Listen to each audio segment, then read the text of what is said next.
Welcome, everyone. My name is Bhagwan Chaudhary. I am a professor of finance at the Indian School of Business, ISB. Welcome to this month's session of the Global ISB Forum, also called TGIF. We meet once a month, and I usually have a conversation with a thought leader on some important problem that is of interest to many. So today we are going to be talking about the new national education policy. And I have three excellent speakers with me. I have Leena Vata, who actually wrote or was part of the team that wrote the national education policy. And we have Mr. Naveen Mittal, who will take this policy and try and implement it, both in the state of Telangana and perhaps the rest of the country. And then we have Professor Sanjay Kallapur, who will actually be the beneficiary of this policy, perhaps, but this is something that he has thought about a lot and has written about it recently as well. So let me start with you, Leena. Leena has a PhD in physics, and her expertise was in particle physics, is that right? High performance computing. But for the last 6 to 7 years, Leena has been involved in education advocacy and to think about how to change education in India to serve us in the 21st century. So Leena, tell us a little bit about how did they rope you in? What did they tell you when they asked you to be on this committee? Oh, okay. So as you know, the government set up a 9-member committee with Dr. Kasurirangan as the chair. It turned out, I was very, very lucky. It turned out that at that time, I had just finished working with him. He was the chairperson, he still is the chairperson of the Karnataka Knowledge Commission. So I had just finished serving as the member secretary of a team, of a group that was created to prepare the Karnataka state education policy. That's a little funny story, so let me just tell it. Smriti Irani started the process of creating the national education policy in January of 2015. And 2015, so yes, this has been going on for 5 years very long time. So at that time, I think the Karnataka government was not a BJP government. So they decided that we should have our own policy. So they started a parallel effort in June of 2015. So, Dr. Kasurirangan had asked me to, be the member secretary of a 25-member committee, and we prepared the Karnataka State Education Policy document. It waited a long time for the national policy to come out, and then when it didn't, we finally handed it over in October of 2016. So in July of 2017, when he got it in June. So I think towards the end of June, he called me and he said, would you like to work on it? And I asked him, are you kidding me? I'm just going to jump at it. So that's how I ended up. He said we'll need a research team. So I ended up on a 5-member research team in the beginning. Our job was to support the committee. And then later on, he created a 4-member drafting committee and I was on it. I see. So you have been on it, we have been working on it for a few years, is that right? Yes. How often did you meet? The committee met once a month minimum. Once a month? Minimum, okay. Yeah. Towards the end, we met more often, or maybe 3 times. And sometimes, when some issue had to be discussed, we often did calls like this long before COVID, but we did, sort out. So let me introduce Naveen. So Naveen is an IAS. He's a commissioner of higher education now in Telangana, but you came to the Telangana corridor. You started there. And now you've been very involved with higher education. So your job is going to be to take this policy and actually implement it. And I am a skeptic, and I say, the government comes with all kinds of things, but it never gets implemented. Just tell us a little bit, are you feeling differently about this time?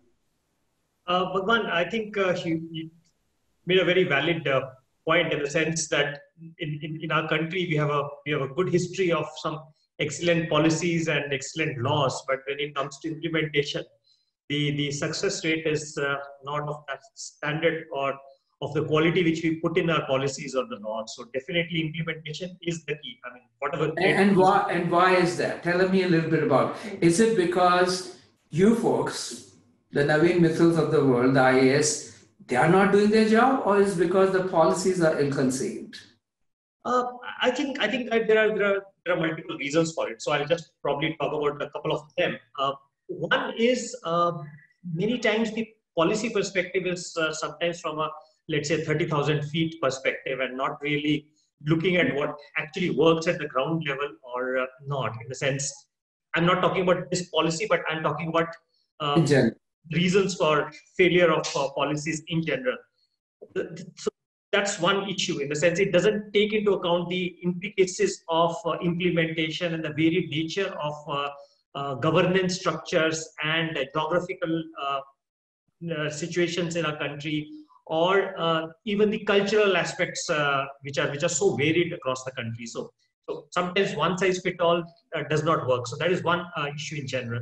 The second is change requires sort of constant effort, in the sense that when you already having a system which is working, you also have to kind of manage the change in the process.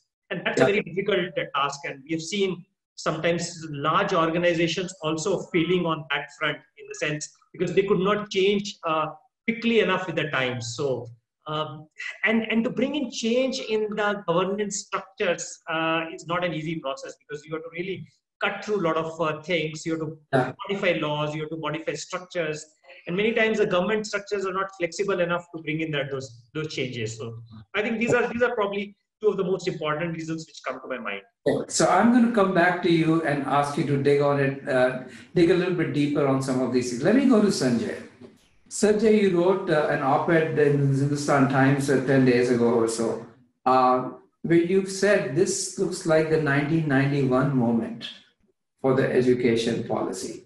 That sounds very optimistic. Why are you so optimistic? So in 1991, for the first time, the controls on industries went away. Okay, and the education has been working under those same kinds of constraints for a very long time. Okay, so literally, AICTE will dictate how many books you need to have, how many people you can admit. And if you admit one more student, then there is a fine and hell to pay. So these are very much the license quota permit Raj is still going on in education, whereas it went away in industry in 1991. The experience of ISB as well, since we are out of the system, we have the flexibility to do so many things. And as a result, we have shown that, and in fact, government ministers have themselves acknowledged that ISB is an example for others to follow. And it really is the case that we couldn't have done the same thing if we had worked under those controls. So I'm really excited that this national education policy has said in no uncertain terms that Indian education is over-regulated, and yet it has these, it is not able to prevent these poor outcomes. So it is completely, it allows for each institution to manage itself with autonomy.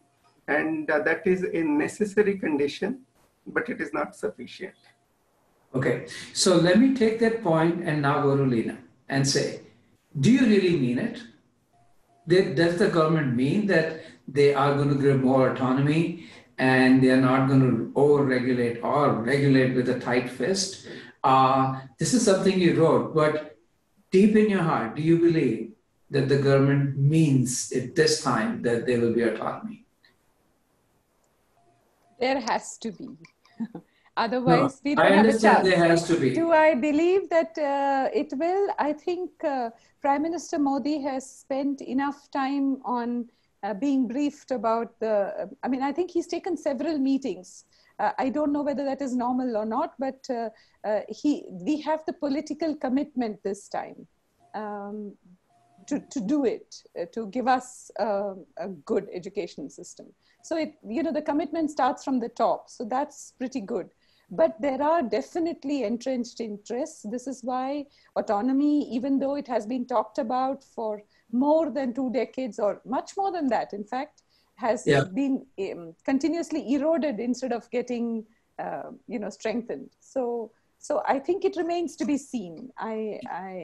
So give us a little bit more detail on what is in your policy that you've written that will make it easier to actually reach that level of autonomy. Are there specifics in the policy, or is it just a wish list you're saying, we wish you would give us more autonomy? Or are you actually giving them enough guidance? Yes, we are. So basically what we are saying, so you see the NAC, the National Accreditation and Assessment Council, or Assessment and Accreditation Council, is about 25 years old now. So we've had about a quarter century experience of accreditation. And although only a very small fraction of institutions have gotten accredited, there are enough good ones out there whose accreditation scores are very high. So we have said that as the first step, just release them. And in fact, the draft policy said, just give those guys complete freedom. Release as in give them complete autonomy. Complete. And you gave them a list. You gave them a list that these qualify, or no, the list all exists with NAC. They have a website, and so some institutions have gone through three editions of accreditation. So for one every 5 years roughly, so or maybe 6-7 years. So over 20 years, they've done 3 years, 3 accreditations, and if they've got 3.4 or 3.5. I mean, they obviously have to be, and those are institutions like the Tata Institute of Social Sciences, or institutions of that caliber. So one doesn't even have to think very hard. One can give it to them immediately. Okay, and how quickly? Is there a timeline? Did you tell them release them? Did you tell them release them by end of year 2020, or did you tell them with a 5-year plan? Are there specifics there? So in the draft policy, we said immediately, and we said full autonomy.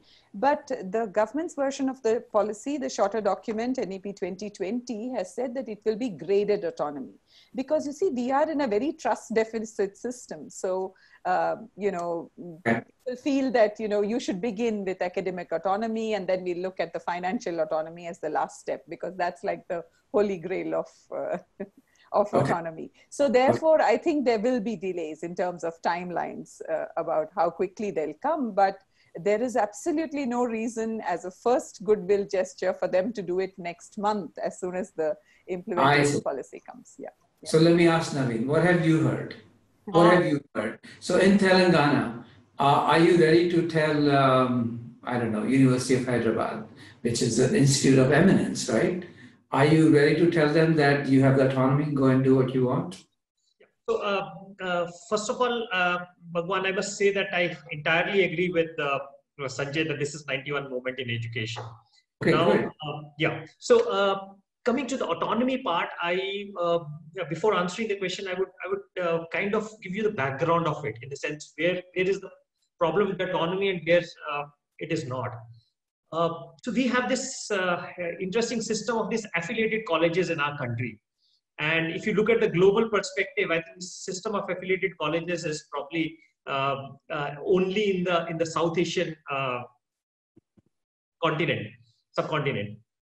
You don't find this system in US, you don't find this system in most of the European countries, or even in Southeast Asian countries, or the Far East Asian countries.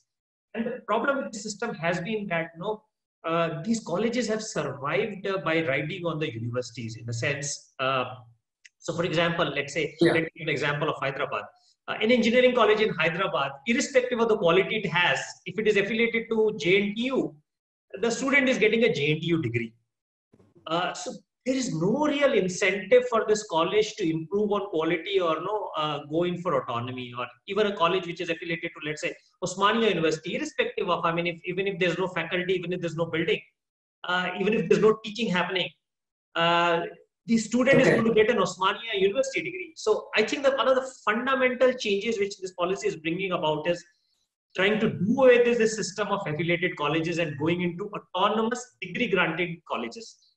And I think that's a great thing, both from the autonomy perspective, because it uses the word autonomous degree granting colleges, but also from the fact that there is now going to be a pressure on these colleges to actually survive on the worth of their degrees and not kind of ride on the universities.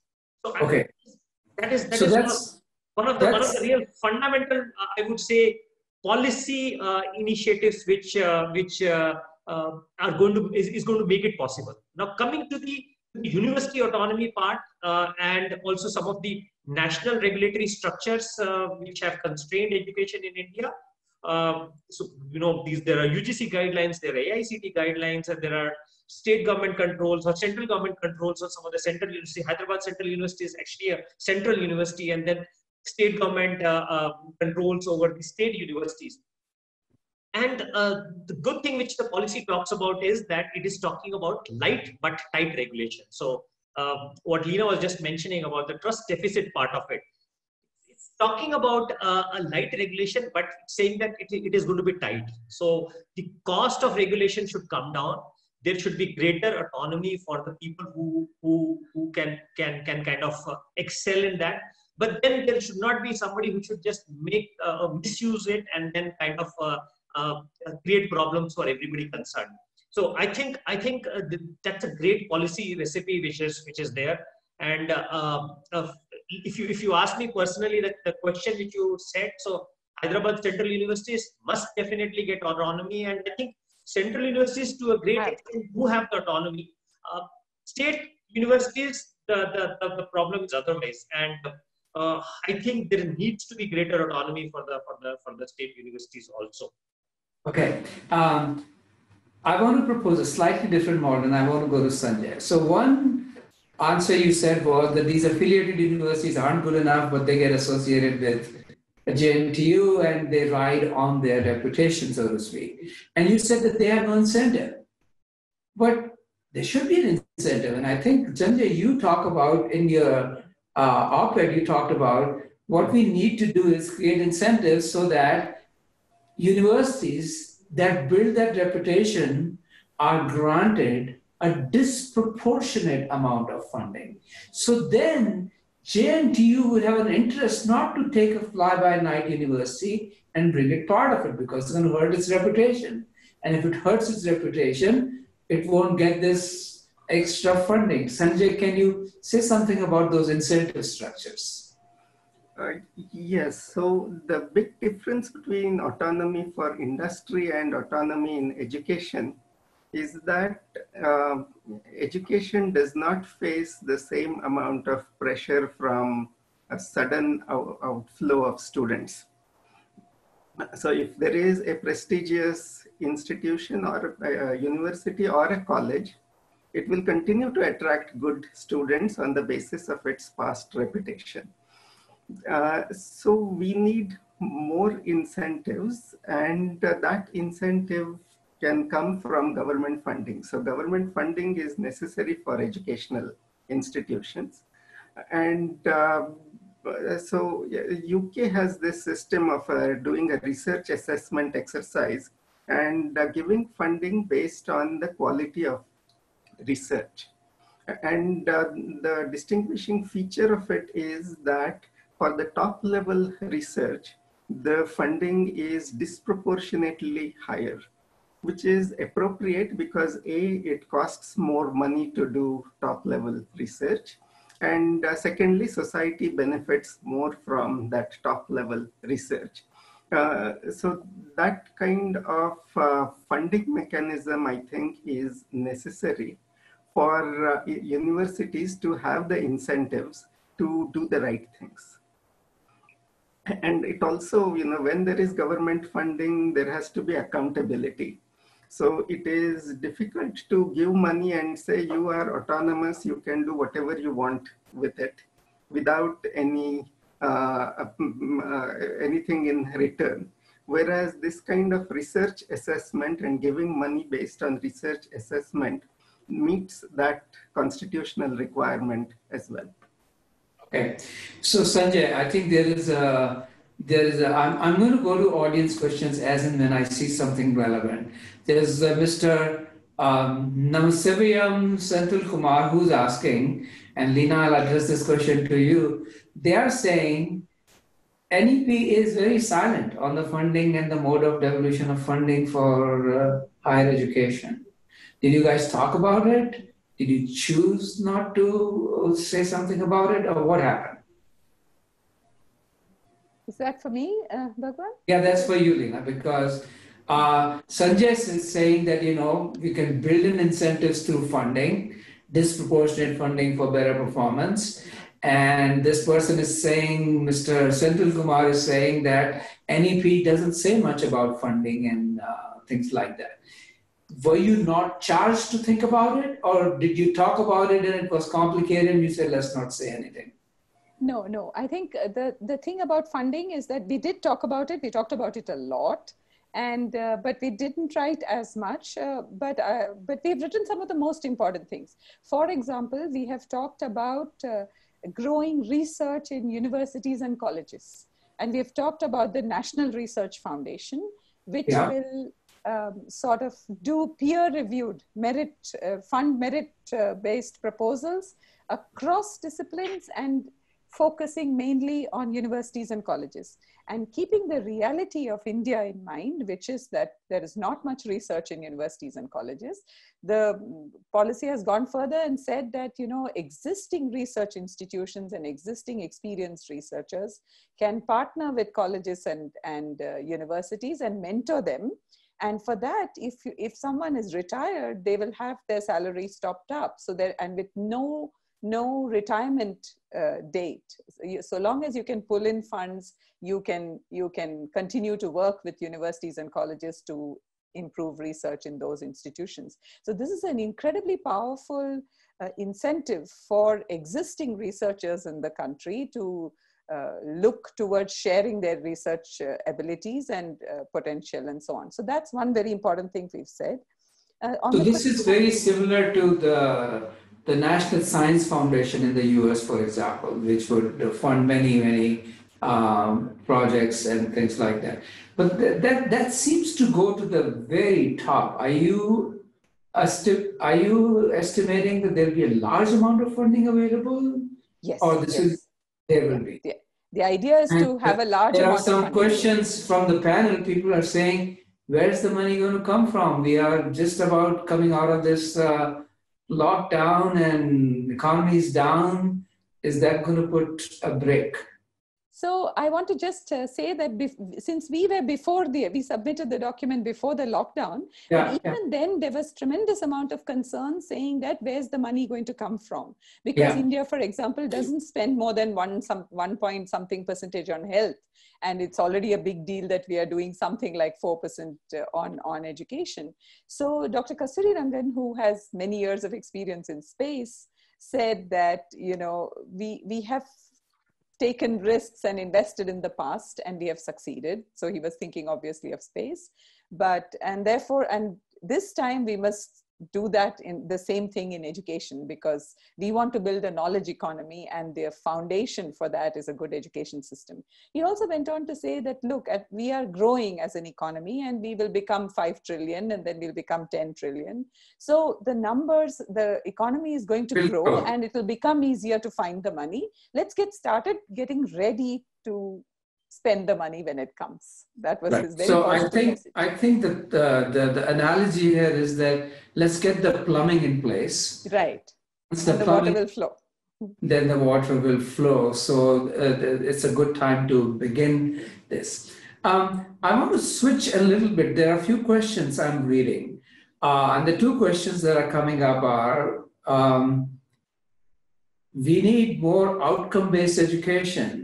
We need education that can lead to employment. And NEP talks a lot about vocational training and employment-based training. Naveen, tell us a little bit more about how will that happen? I mean, the traditional degrees where I get a BA and BSc from most places are useless. These kids get a degree and they know nothing. And when they go to a firm, they have to train them from scratch.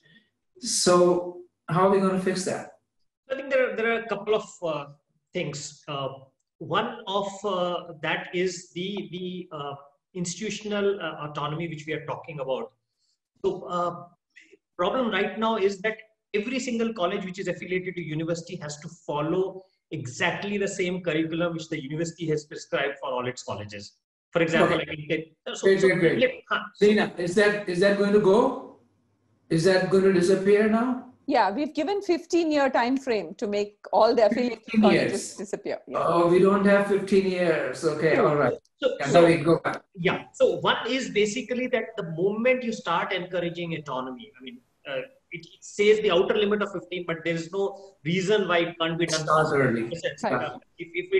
If it is a realized need, I think that we have to do it more quickly. So one is the business issue, in the sense that when colleges can design their own curriculum and then if they want to be more relevant to the local market, I think that innovation in the curriculum will definitely be more market oriented and more student need oriented curriculum. So which is right now not happening. That is one. Two is, I think there needs to be a greater integration of the practical aspects of employment with the academic aspects, which right now is very rigid. I mean, we have a program which is like 3 or 4 year program, and then followed by going for a job. And as you rightly said, when the student is going out into the industry says that the skills which you have imbibed are not the ones which are useful for me, so I have to kind of retrain you. And I think the solution for that is, in fact, one program which we have just launched recently. It is something called a dual internship program for diploma students. So there is this company called Alpla, which is an MNC headquartered in Austria, and they have a plant here. So what we have done is, for our diploma students, the final year of diploma will actually be happening in the industry, in which they will be learning on the job, and the courses which they're supposed to do in the final year, they will also do in the industry along with the job, and then we'll provide a mechanism to do that. And that's a great idea. So this is something which is really required for our manufacturing sector, especially these two need to kind of converge and get integrated, and the transition from education to work has to be smoother. So that is one. Then if you also look at for example, the service sector or the IT sector, another thing which I have seen and I think we need to encourage is that industry also has to come to these campuses a little more in advance. So for example, let's say a company is going to the so to tell them what they want, you're saying they should communicate that these are our needs and prepone their placements, in the sense, instead of going there, let's say the final semester when nothing much can be done in that institution, do it at the end of the 3rd year in a 4-year program, or at the early part of the 4th year, and you kind of place those students and then tell that this is something which we want you to do along with that. So I think this how about taking a year off? So there's a 2-year, 4-year program. How about if you go 2 years, go and work at a job for a year and then come back and finish? And there are 2 more policy prescriptions which are part of the policy, which we call it multiple entry and multiple exits. So you don't have to kind of have this right.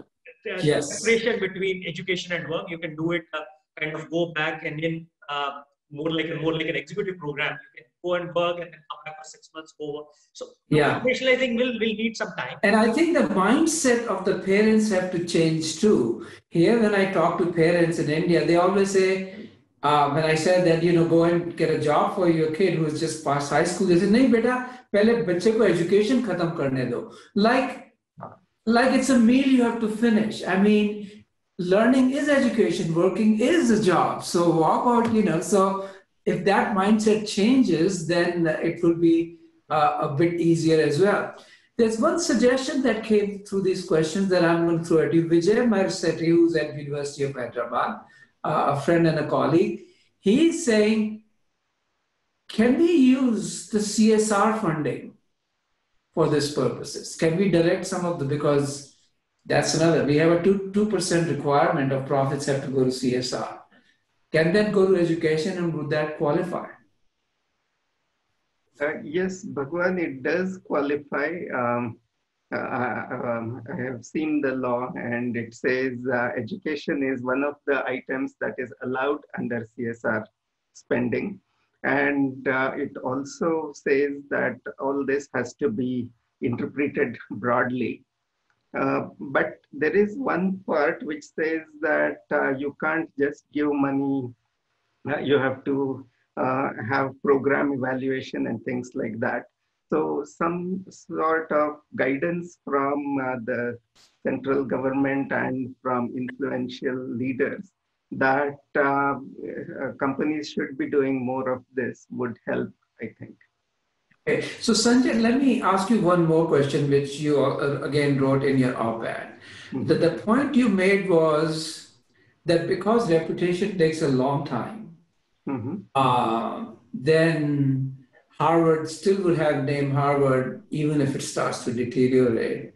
Mm-hmm. And one quick way of getting more reputed this thing is to invite a lot of reputed universities in, because we are talking about that we have to train not just few 100,000, we have to train millions of people. So, and I know that, Lena, you have specifically said that the policy welcomes foreign universities' presence. Let me start with Sanjay, then I'll go to Lena. How realistic do you think? Are they serious? Because I remember hearing this 15 years ago when I first came to ISB. They said, oh, foreign universities. In fact, the president of Stanford was here looking for land, and very quickly that policy disappeared. Sanjay, what is it this time? So first, it is a good thing to invite foreign universities. Whoever comes in will give competition, and that is a good thing. However, I doubt that foreign universities will come in large numbers. And even if they come, if existing universities can up their game, they can beat foreign universities hollow. Because the foreign universities, their top professors are not going to come here. Okay, and I have seen foreign universities. I worked in a foreign university for. And you were one of the top professors, and you did come here. I left my job and came here.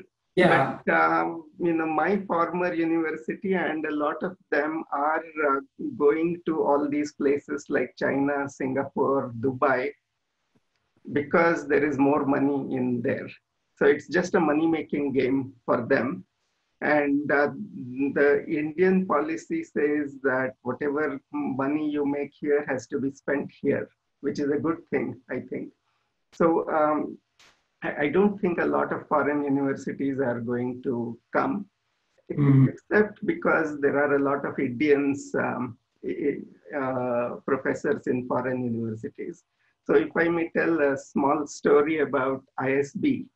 Okay, ISB has a collaboration with Kellogg and Wharton.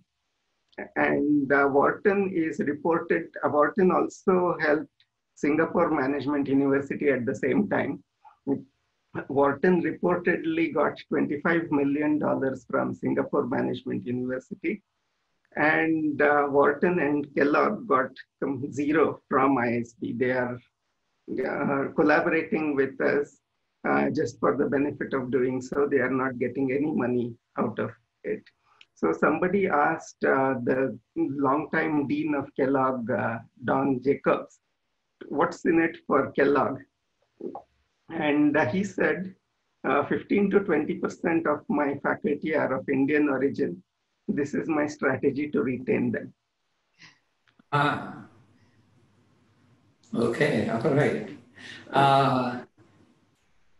Excellent point. Lena, what do you think? What do you think? What is your thinking about inviting foreign universities or providing enough incentive for local universities to become good enough? So what we did was to try and strike a balance between a few things. So it's not okay to invite foreign universities in if you have not created a level playing field for Indian universities to compete. And that means, autonomy and funding, for example, to start with, and give them some time to be able to compete. The other thing is... So let me make sure I understand. You're saying protect them? Is that what you mean by give them time? No, I think that, just a level playing field. Just give them a fair chance. Today, what does that mean? So spell it out a little bit more. What would it mean to give a local university a fair chance? So, let's use the existing example. So we have the IITs. So if you had a very big engineering school come in, I think the IITs can hold their own, because they will, that's one. But if we have so few liberal arts universities at the moment, so if some very good liberal arts universities were to come, that would be wonderful, because they could share their best practices, which is what we want. We want, the system is so rigid and so unimaginative at the moment that we want some shake up and people to start thinking out of the box, and that could happen with some good universities coming. Professor Saikat Majumdar from Ashoka University, I think he wrote one of the best articles on foreign universities after the NEP came. He said that in countries like in the Middle East, the governments have bankrolled the foreign universities with land and funding and so on. Yeah. India is not going to do that. So I think the participation of foreign universities in India will take a different models, like all these semester abroads, which OP Jindal is doing, for example, and shared credit for courses, some collaboration on online and blended courses, and that kind of stuff, I think, is more likely to happen. But we didn't, the committee didn't want to shut out foreign universities. But at the same time, it didn't want to also create, sort of a completely open gateway whereby, Indian institutions collaborate with universities of dubious distinction abroad. That we didn't want either. So that would not serve the purpose. Yeah. I'm going to read out a question from a participant, Avinash Potula. He is worried that the overarching theme seems to smell like centralization. Colleges becoming universities, mandating language policies. Is that true? That are we becoming more centralized in what, or are we becoming more decentralized? What do we need? Naveen, do you want to? No, I don't think that's a fair statement to make. I would say that the policy is totally in the other direction for decentralization and not centralization. Of course, it basically talks about little bigger higher education institutions, let's say of an average size of 3,000. If Avinash is interpreting that as a centralization, I would say that is not true. So you're saying just make it bigger. Yeah. Okay. You can always have bigger, rather than, let's say, it doesn't make sense to have a college of, let's say, 100 or 200 students, and we have got many of them in our country. Right. But this is opposite to your point earlier about these affiliated universities. You don't want to make them autonomous, do we? We actually want them to fold them into bigger so that they can have higher standards. And so basically there are three tiers which are there. One is, of course, the highest tier, which is the research universities, the universities which have higher focus on research. And the number two tier is the teaching universities, which are full-fledged universities and focus is on teaching. And the third one is this colleges, which are going to be autonomous degree granting colleges rather than faculty colleges. And the idea is that these colleges also should be of some reasonable size and not of an uneconomical size, which doesn't help anybody. Okay. All right. So, Sanjay, about degree granting status.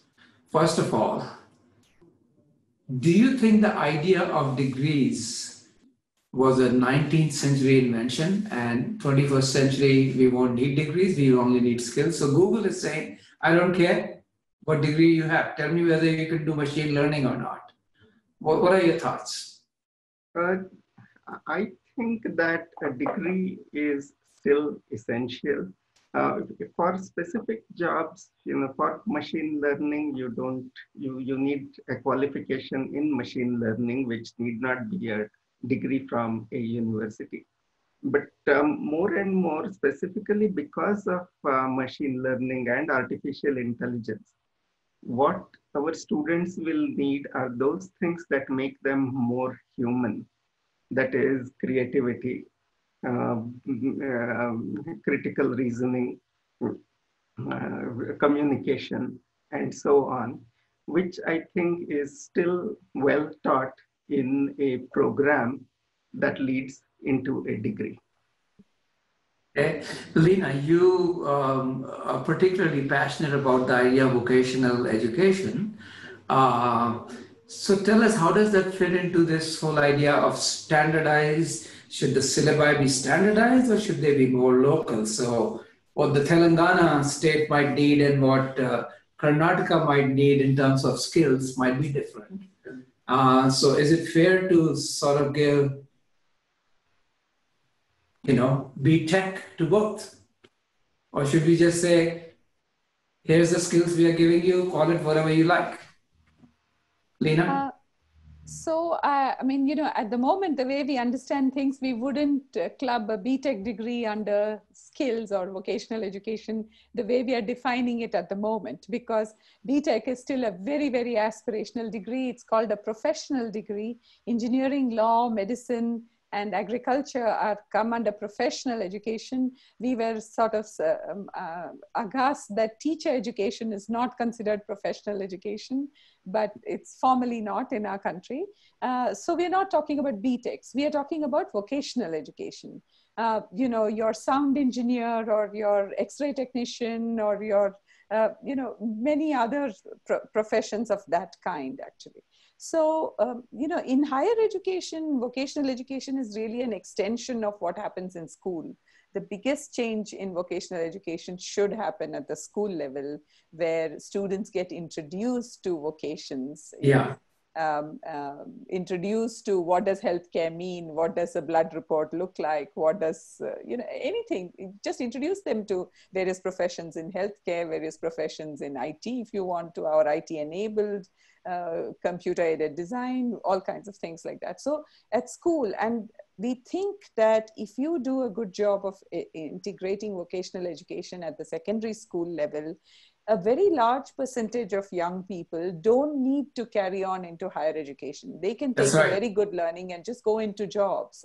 And which is so the European model, many European countries have that model, that you become a good person to fix a refrigerator or an air conditioner, and you don't need to get this useless BCom degree and know nothing, right? Correct. Yeah. But a bachelor's degree is very aspirational in India.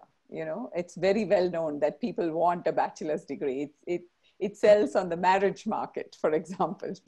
That's the reality of India. No, but basically the point is that because we are a service economy primarily, there are a lot of bachelor's degrees that we can do for the service economy, hospitality and things like that, for which UGC has tried BVOC as a degree.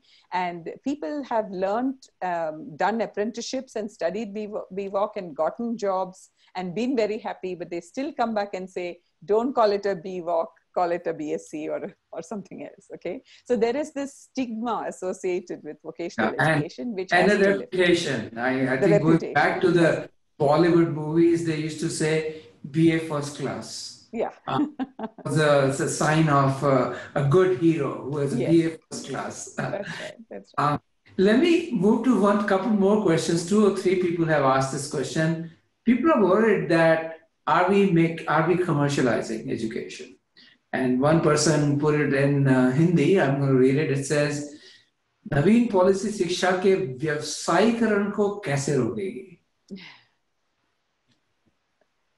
Maybe Naveen can take a first shot at it, or Sanjay, and then I'll add something. Naveen, are you worried that too much autonomy may also mean commercialization? Although I think the policy was very explicit, saying that we don't want. I think there's a confusion in India about non-profit private universities versus for-profit private universities. Maybe Naveen, you can say something, and then I'll go to Sanjay. So Bhagwan, I think policy-wise, we are very, very clear in India that education is a non-profit sector. I mean, for example, most people don't understand that even the top private universities in the world are non-profits. So the Stanford is not there to make profits. Exactly. ISB is not there to make profits. It's all the money that is used for research and okay. So in US, for example, they are non-profit corporations. In India, the educational institutions have to be run either by a trust or a society or a Section 8 company, and all those three entities are non-profit. Now, so that is a fundamental thing. I mean, I would say legally, there is no profit making from the education system. But problem is that during practice, we see certain unethical practices which go on in the sector, and we've seen times in which a capitation fee was especially in the engineering institutions and the medical institutions. To some extent, that has gone away and become more formalized. Now, but if you say that the cost of education, if it is going up, that is commercialization of it, I don't think that would be a justified statement to make, because in order to get a quality education or a world-class education from a world-class faculty, in a world-class infrastructure, you need to pay. I mean, I don't think there's any substitute for it, unless until it is a public institution which is fully funded by government. So if you want the non-profit private sector to come in, invest in the beginning for non-profit, but in order to sustain it with world-class infrastructure, with world-class faculty, with world-class education, you need to have the cost of that education will be high compared to what we are used to. Yeah, Sanjay, you wanted to add something? Exactly.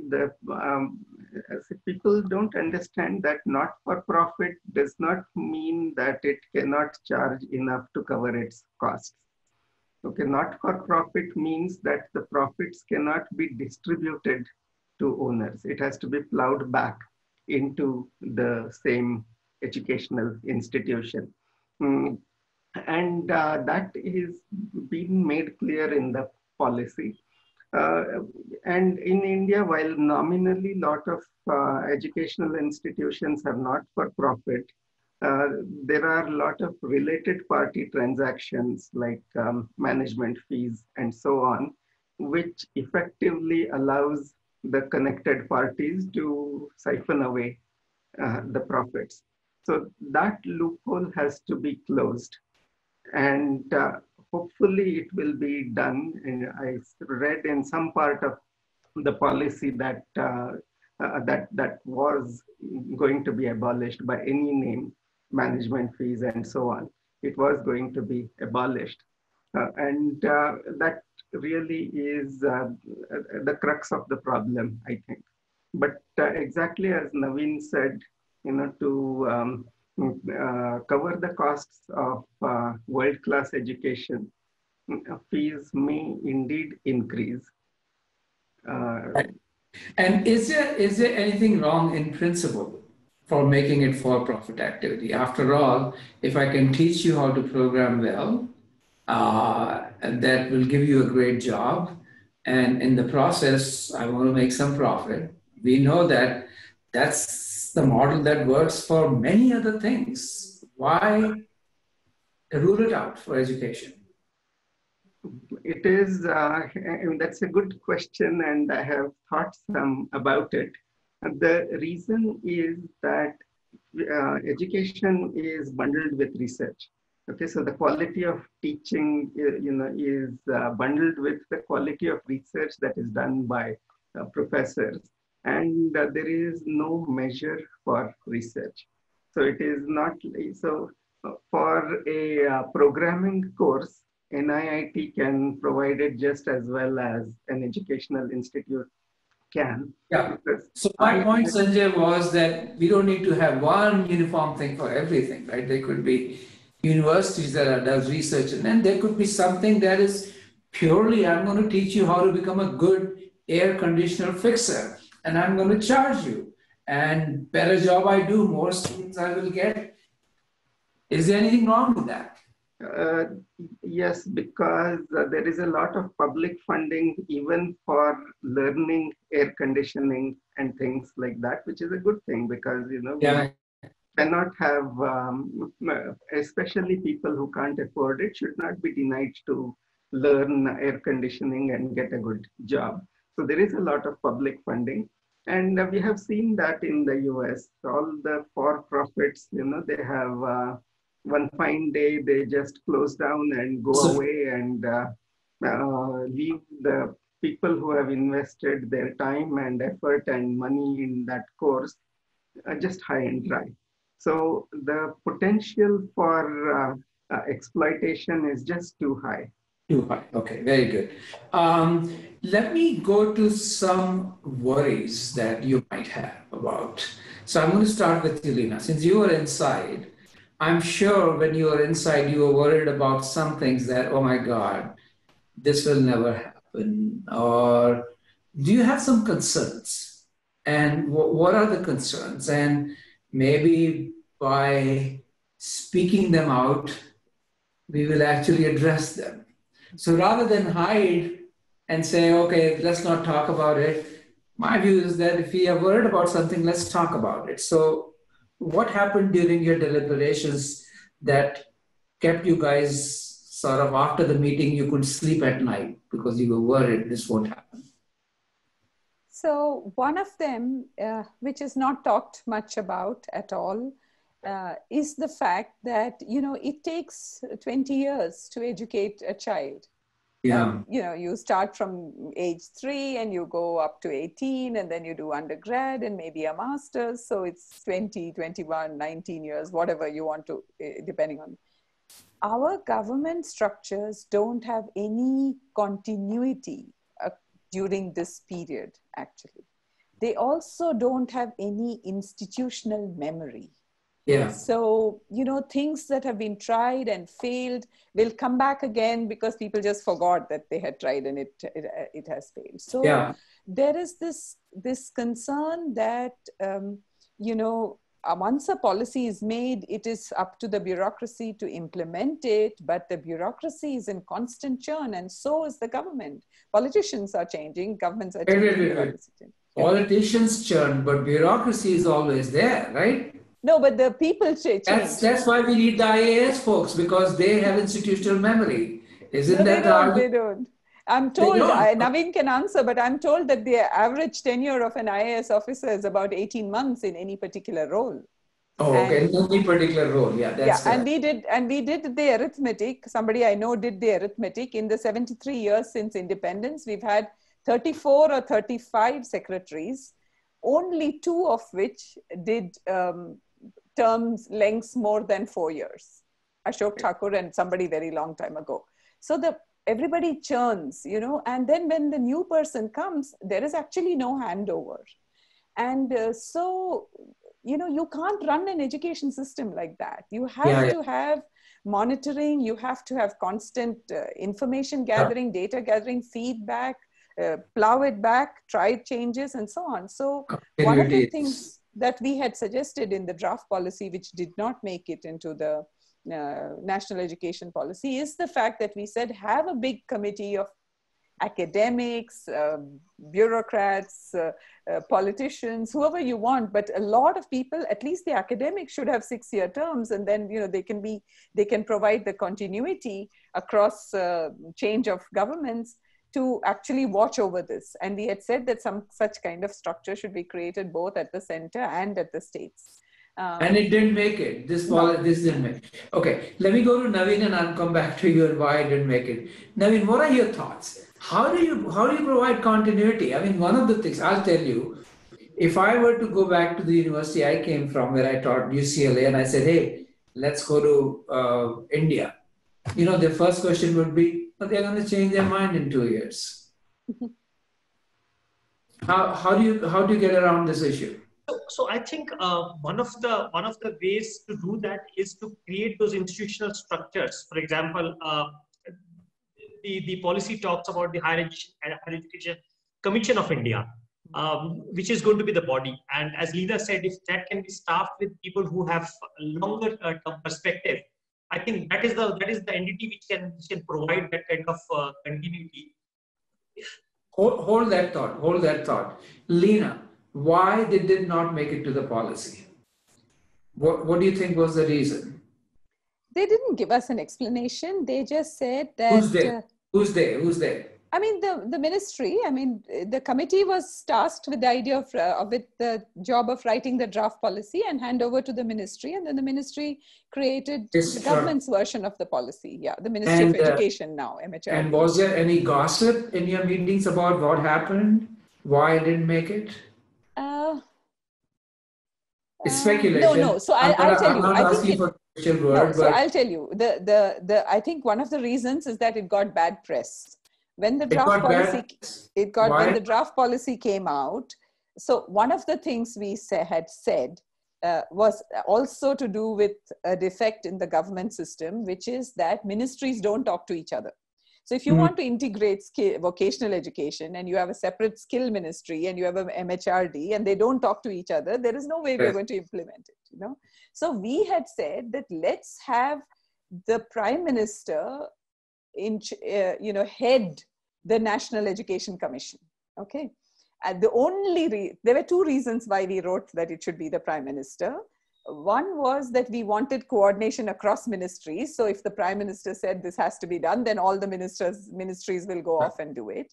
The second, we wanted more money. And we felt that, and Dr. Kasurirangan coming from the Department of Space, and the fact that the Space Commission is headed by the Prime Minister, felt that when the Prime Minister sees the strategic value of something and he can easily commit funds. So these were the two reasons why we had suggested that the National Education Commission should be chaired by the Prime Minister.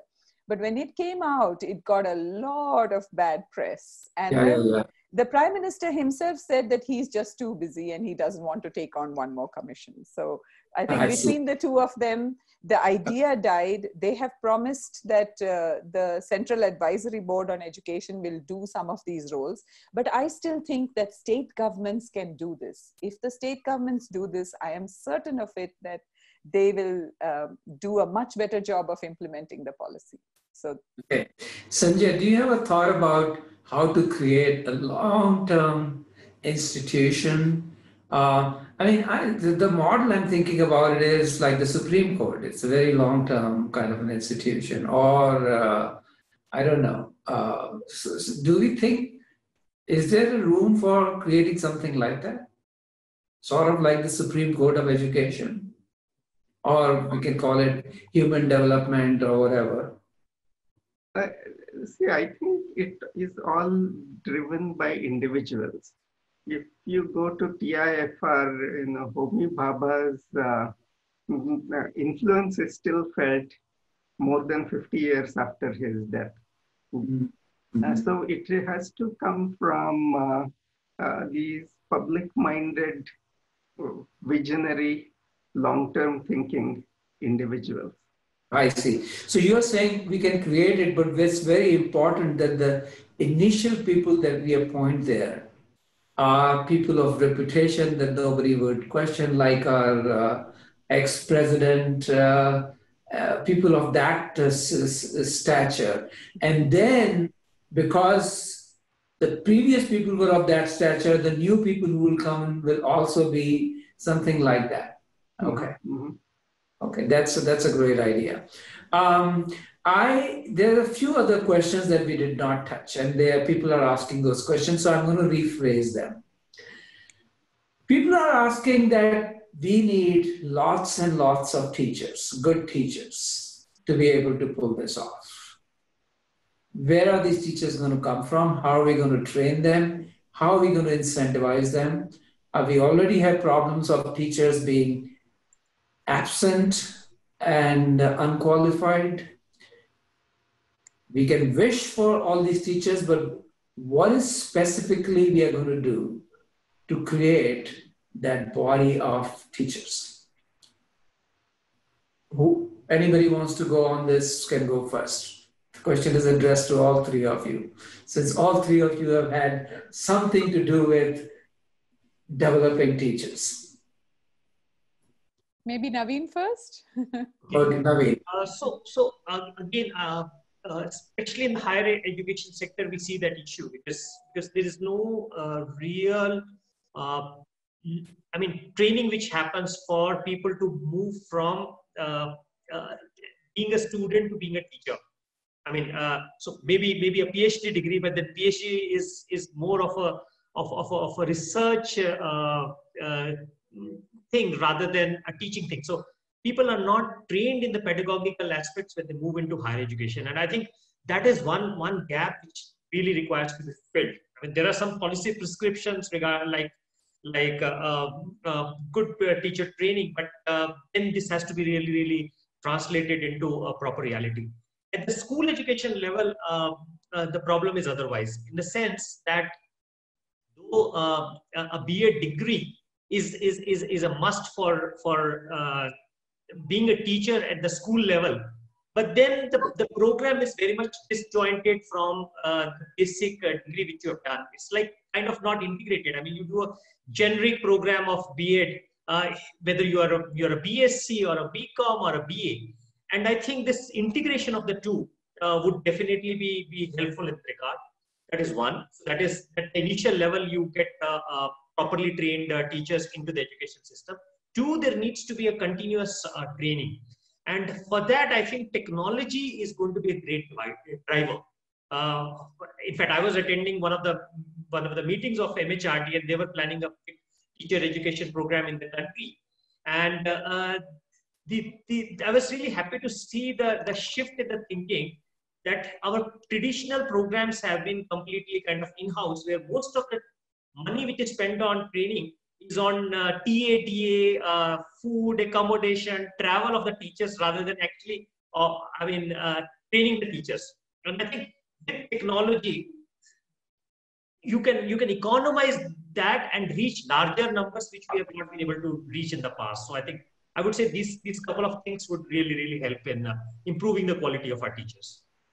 Here's a thought, and I recently wrote an op-ed on this. My thought was, maybe we don't need teachers who need to have masters and PhDs, because that content is already being created by the top places. So you can go to IIT, or you can go to Stanford and MIT.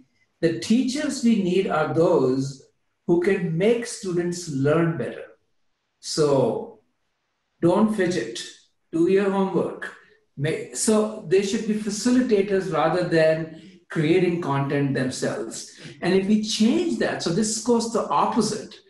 We don't want teachers to be well educated. We want teachers to be curators, so to speak. And then we can expand this to have many. So your point about school, why do I need to have a PhD? As long as I can make sure the kids are listening to this video that is produced by Khan Academy, but make sure you actually do the problems.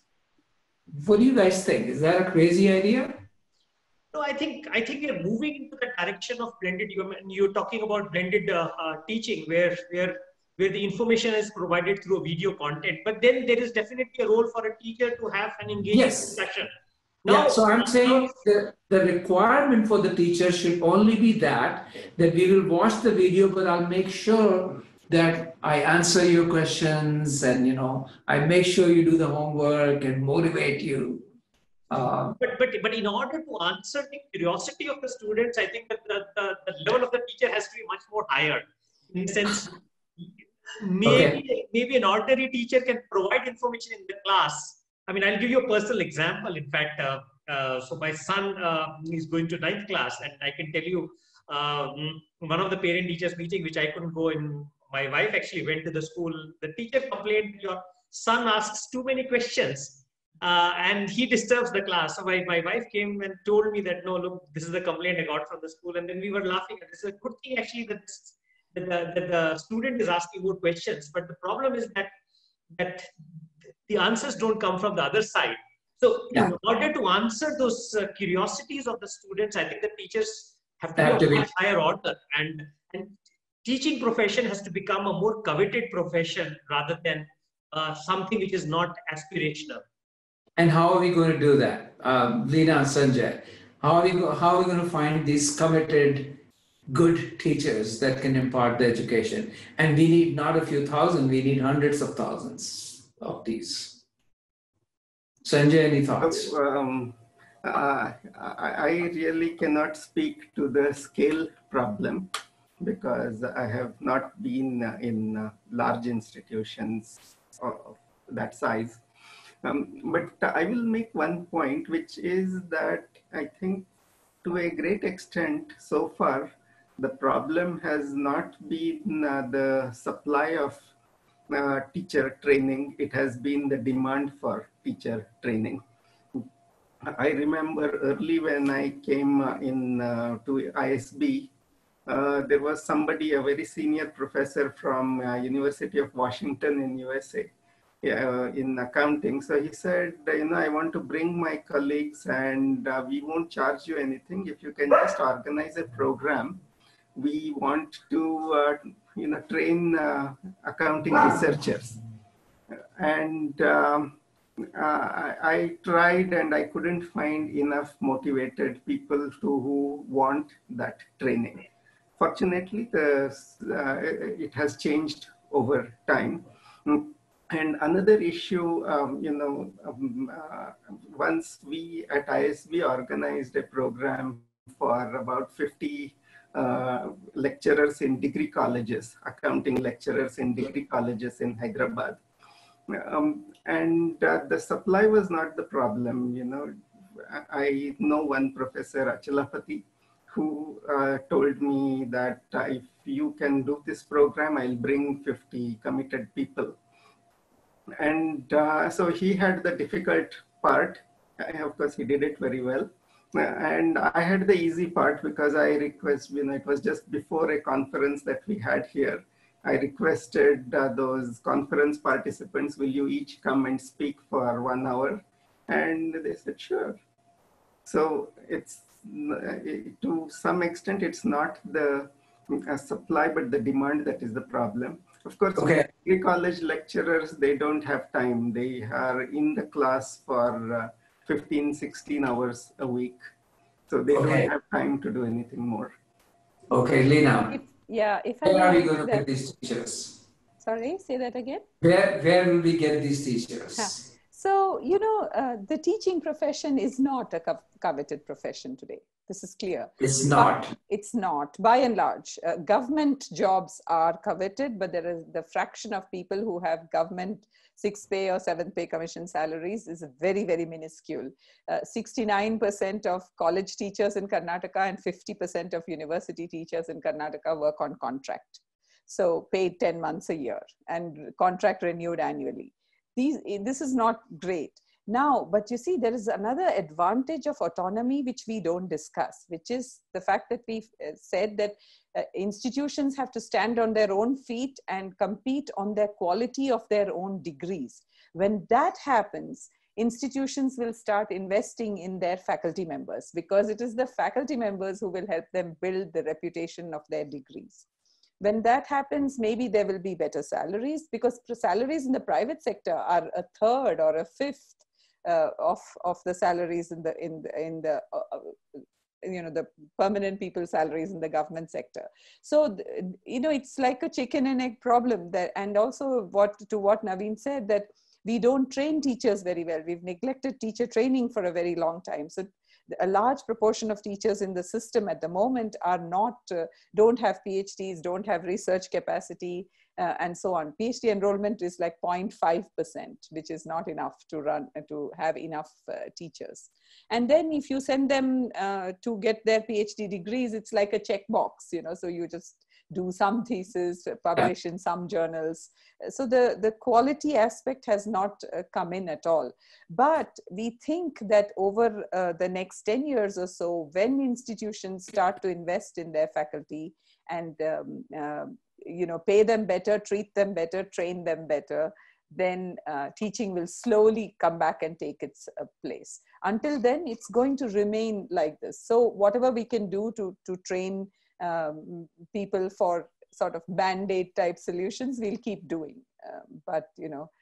And also, for example, during PhD, we don't give any training for pedagogy, or, you don't have them be teacher assistants to professors and so on. So all of this will have to be thought through for teachers.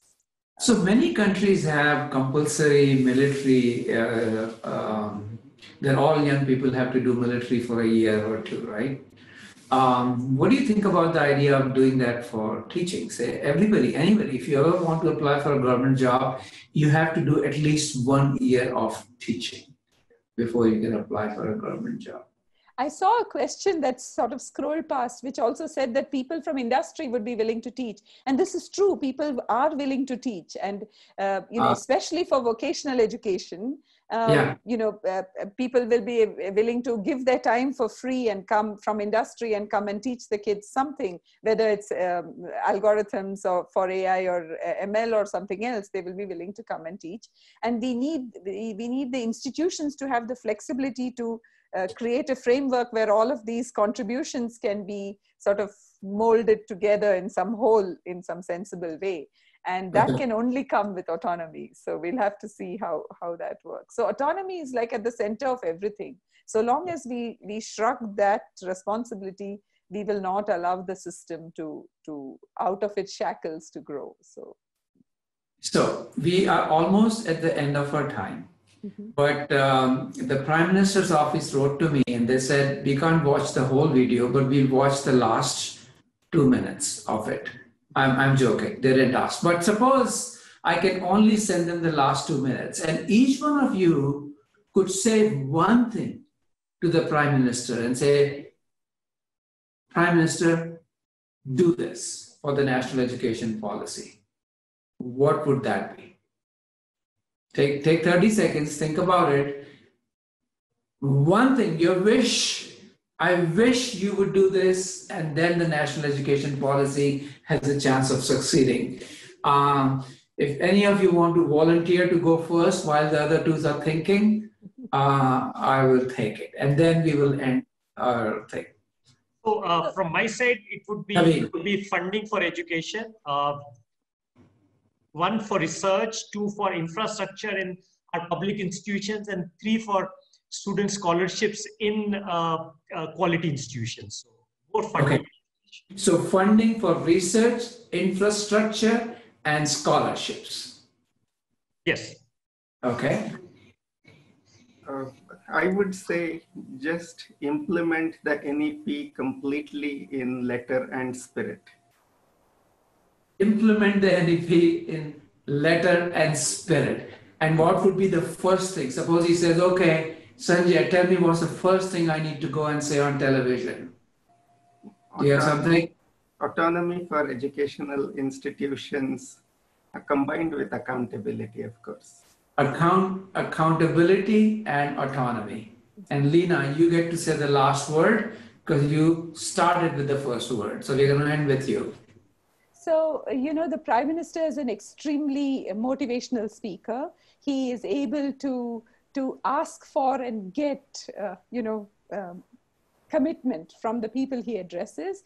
I'd like him to address the faculty and the teachers of this country, and also the managements of institutions, and say that the policy has provided the framework. We are limited only by our imagination. So we need to all start thinking about how we put the benefits to the student center stage, and consequently the benefit to the economy and the country center stage.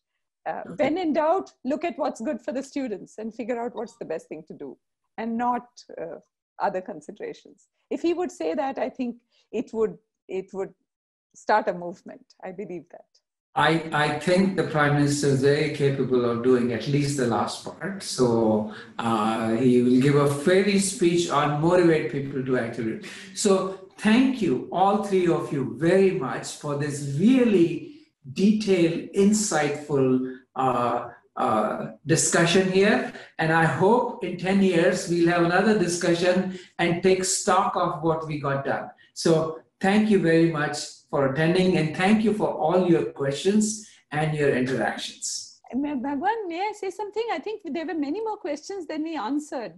But you know, if people want to continue communicating with us post the event, I'm happy to. So maybe so my what email we'll do address, is, I'm happy to share. You know. So what we'll do is, if you have posted your question either on Q&A or chat, I'm going to make that thing available to all our panelists, and whatever they feel like they can respond back to us. And we will leave this on for a few more minutes to put in more questions if you have those. Is that good? Okay. Yes. So thank you, Naveen. Thank you, Leena. Thank you, Sanjay, for participating. Thank you also. It was a wonderful session. I really enjoyed sharing time with you all. Yeah. Thank you. Thank you, Naveen, and thank you, Leena, as well. Thank you. Thank you so much. Thank you, Leena, and thank you, Bhagwan, for Thank you, Naveen. It was wonderful getting to know you. Thank you. Yeah. Thank you.